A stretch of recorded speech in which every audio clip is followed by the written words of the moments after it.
Welcome to our channel. విరామం లేని విజయాలతో దూసుకుపోతున్న సుమన్ టీవీలో అద్భుతమైన ఉద్యోగ అవకాశాలు ఉన్నాయి. YouTube master course, Google AdSense, Google ads పైన క్లాసెస్ చెప్పి ఉద్యోగం కూడా ఇచ్చే ఏకైక సంస్థ సుమన్ టీవీ. ఎడ్యుకేషన్ కంప్లీట్ చేసి ఉద్యోగం కోసం ఎదురు చూస్తున్న వారికి సువర్ణ అవకాశం. Welcome to the digital world. Welcome to Suman TV.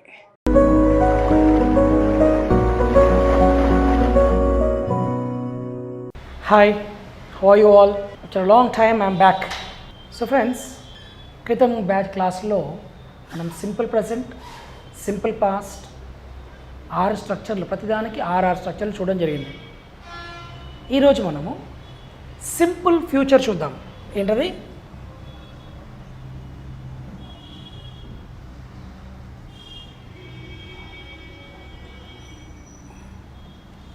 Simple future.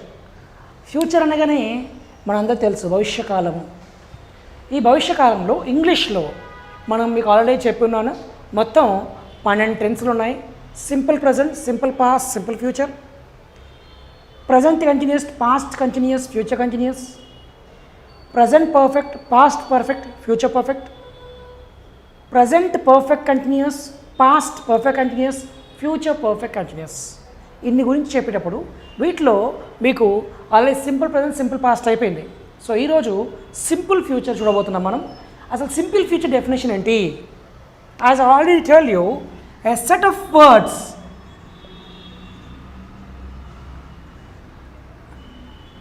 indicating the action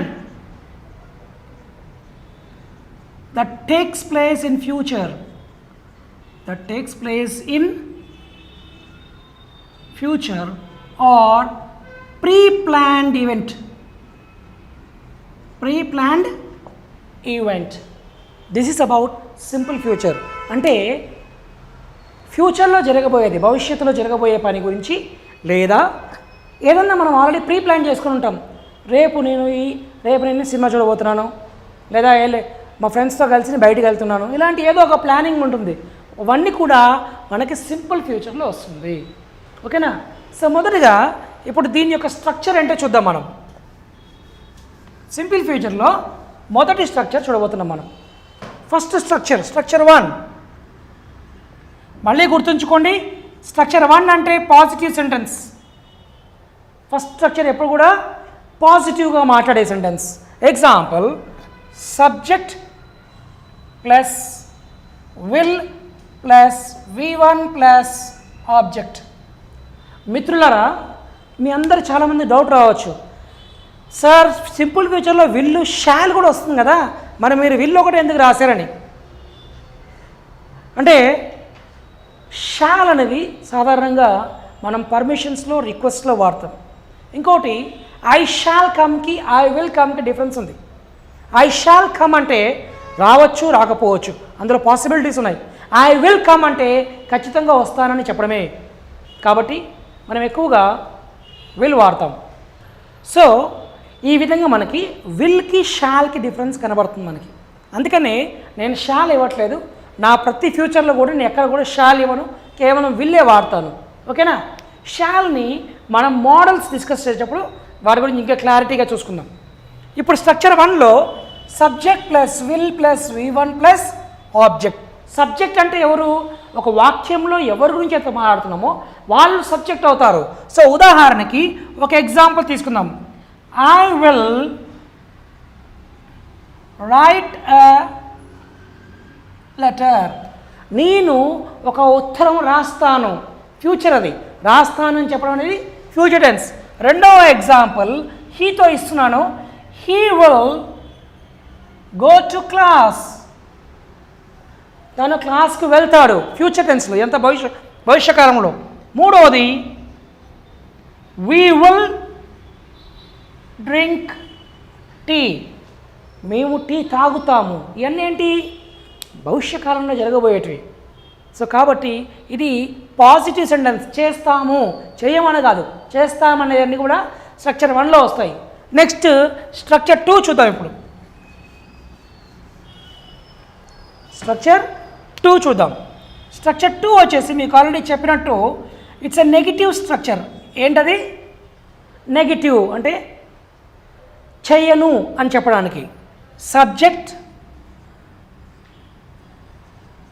plus will plus not plus V1 plus object. ఈ విల్ నాట్ని మనము వోంట్ అని కూడా వాడతాం. సో నెగిటివ్ స్ట్రక్చర్ వచ్చేసి subject plus will plus not plus V1 plus object. Will నాట్ని మనం won't అని కూడా అంటాం. ఓకేనా? సో దీనికి ఉదాహరణ తీసుకుంటే మొదటి ఉదాహరణ మళ్ళీ చెప్తున్నాను ఐ తోటి.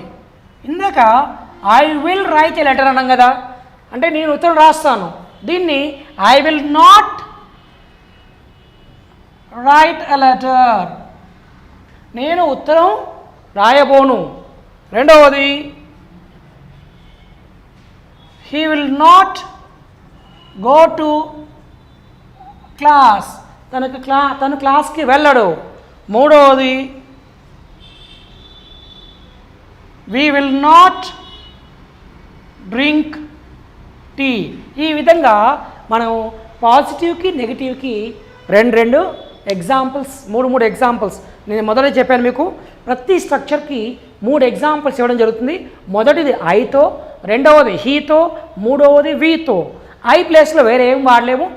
హీ ప్లేస్లో షీ కానీ ఇట్ కానీ ఏదైనా ఒక వ్యక్తి పేరు కానీ వాడచ్చు. వి ప్లేస్లో యూ కానీ దే కానీ ఇద్దరు వ్యక్తుల పేర్లు కానీ మనం వాడచ్చు. ఉదాహరణకి Ramu and Raju will not drink tea, ఇలా ఇద్దరు పేర్లు. ఇక్కడ ఏంటి, Raju will not go to class, ఒక పేరే. సో హీ ప్లేస్లో అది వస్తుంది. ఈ విధంగా మనము ఈ వాడడం జరుగుతుంది. నా మూడవది స్ట్రక్చర్ 3. ఈ స్ట్రక్చర్ 1 స్ట్రక్చర్ 2 వచ్చి పాజిటివ్ అయిపోతే స్ట్రక్చర్ 3 స్ట్రక్చర్ 4 ఏమవుతాయి మనకి క్వశ్చన్స్. స్ట్రక్చర్ 3 స్ట్రక్చర్ 4 క్వశ్చన్స్ అవుతాయి. స్ట్రక్చర్ 5 స్ట్రక్చర్ 6 ఏమో రీజనింగ్ క్వశ్చన్స్. వాటిని మనం నెక్స్ట్ చూడబోతున్నాం.